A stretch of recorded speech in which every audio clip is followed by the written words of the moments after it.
Tim Jackson, Prosperity Without Growth, Economics for a Finite Planet.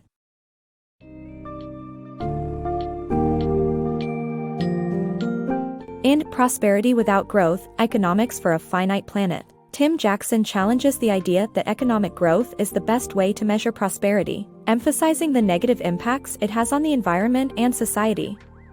The book questions the role of consumerism, economic growth, and the notion of progress in our capitalist society.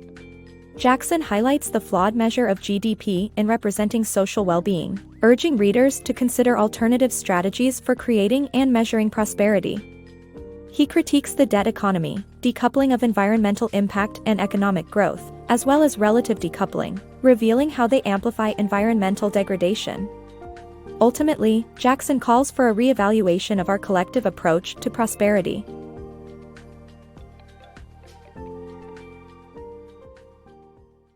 Rethinking economic growth. Our society measures prosperity by economic growth, which often leads to a debt economy. An increase in spending is encouraged to sustain this growth, resulting in high levels of national and consumer debt. The collapse of the economy in 2008 left society's poorest struggling to pay back their debts. Governments also borrow massive amounts of money to fund spending, leading to unsustainable levels of national debt. It's time to rethink our obsession with economic growth and look for alternative measures of prosperity that prioritize sustainability over debt. Rethinking economic growth and the environment. The book challenges the idea that economic growth can lead to prosperity, emphasizing the need to curtail its environmental impact. Using relative decoupling as a strategy to reduce the ecological footprint of growth, the author unpacks how developed countries have made significant progress while most less developed countries have failed in this regard. However, relative decoupling does not address overall resource use, which requires greater resource efficiencies to maintain stability.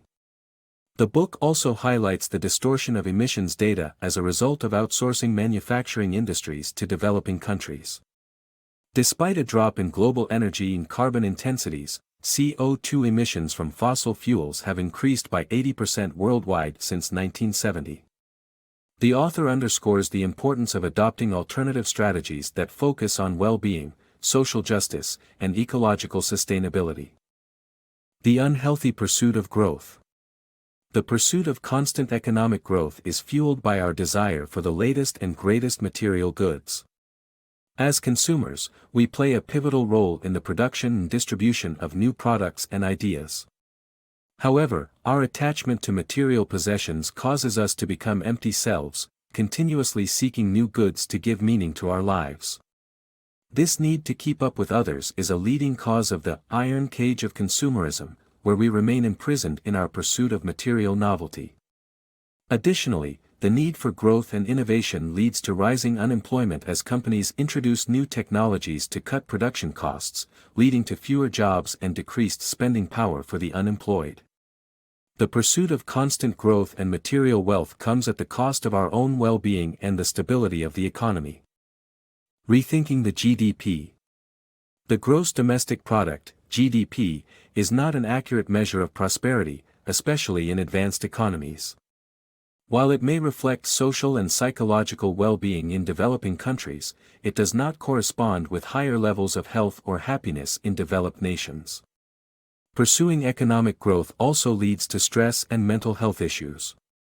To measure prosperity, we need to consider factors that improve our well-being, such as physical and mental health, education, democracy, and a sense of community. But we also have to recognize the limits of our potential to flourish within our planet's finite resources and the sustainability of our environment. Breaking free from consumerism. The societal pressure to acquire more stuff has led to a consumer trap that is difficult to escape. Attempts to encourage sustainable living have been hindered by contradictory messages from leaders. Status competition among individuals has created economic and social inequality, resulting in a damaging effect on society. The wage structure rewards economic success rather than contribution towards the social good. The outcome is a persistent and widespread problem, inequality. Trading well-being for short-term pleasures. Are we sacrificing our long-term well-being for instant gratification?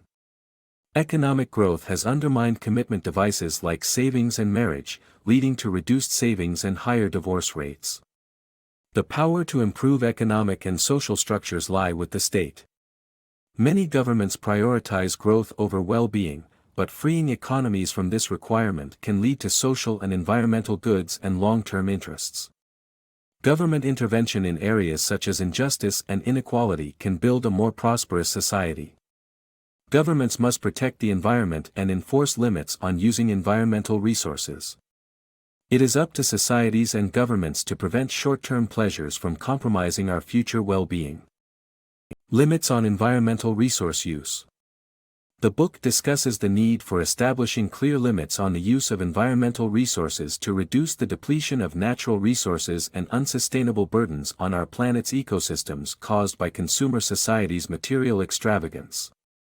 The author suggests acknowledging the ecological limits of economic activity, keeping the global population in check, and enshrining the limits in the working principles of the economic system. The model of contraction and convergence is proposed for establishing a sustainable global level of CO2 emissions. Additionally, the author suggests the need for shifting the tax burden from rewarding economic output to punishing negative ecological impacts, which would incentivize companies to invest in technologies and strategies that minimize ecological damage. Gradual implementation of these measures can help reduce atmospheric pollution. Rethinking economic activity. The GDP fails to account for several important factors such as social costs, depletion of natural resources, and environmental damage. To establish a more sustainable economy, we need to broaden our conception of economic activity and come up with a new economic model. This involves enlarging the proportion of community-based ecological organizations that provide local services. Presently, this area is tiny, existing on the economic margins, hence its nickname, the Cinderella economy. Although this sector is crucial, we still have to make room for the traditional economic sector, which also needs to become more sustainable. Making this transformation requires investment in the right areas. Financial investment should focus less on increasing labor productivity and more on sustainable means such as eco-friendly technology and more efficient energy consumption.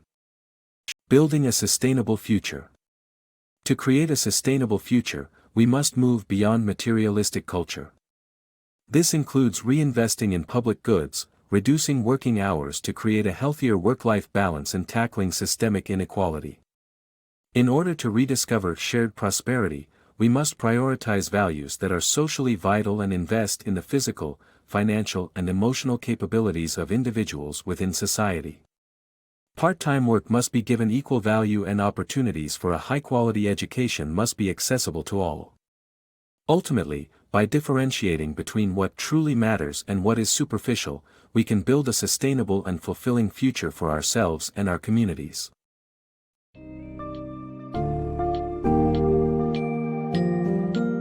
Tim Jackson's Prosperity Without Growth pushes for a paradigm shift in the way individuals and governments perceive and measure prosperity. By dismantling the association between economic growth and well-being, he brings attention to the ecological and social costs of consumerism. Jackson suggests transforming our economy through strategies like adopting richer measures of well-being, establishing limitations on resource usage, promoting the Cinderella economy, and battling inequality. By addressing the underlying values of consumerism and focusing more on work-life balance, communities, and shared public goods, we can move toward a sustainable future that balances economic, social, and ecological well-being.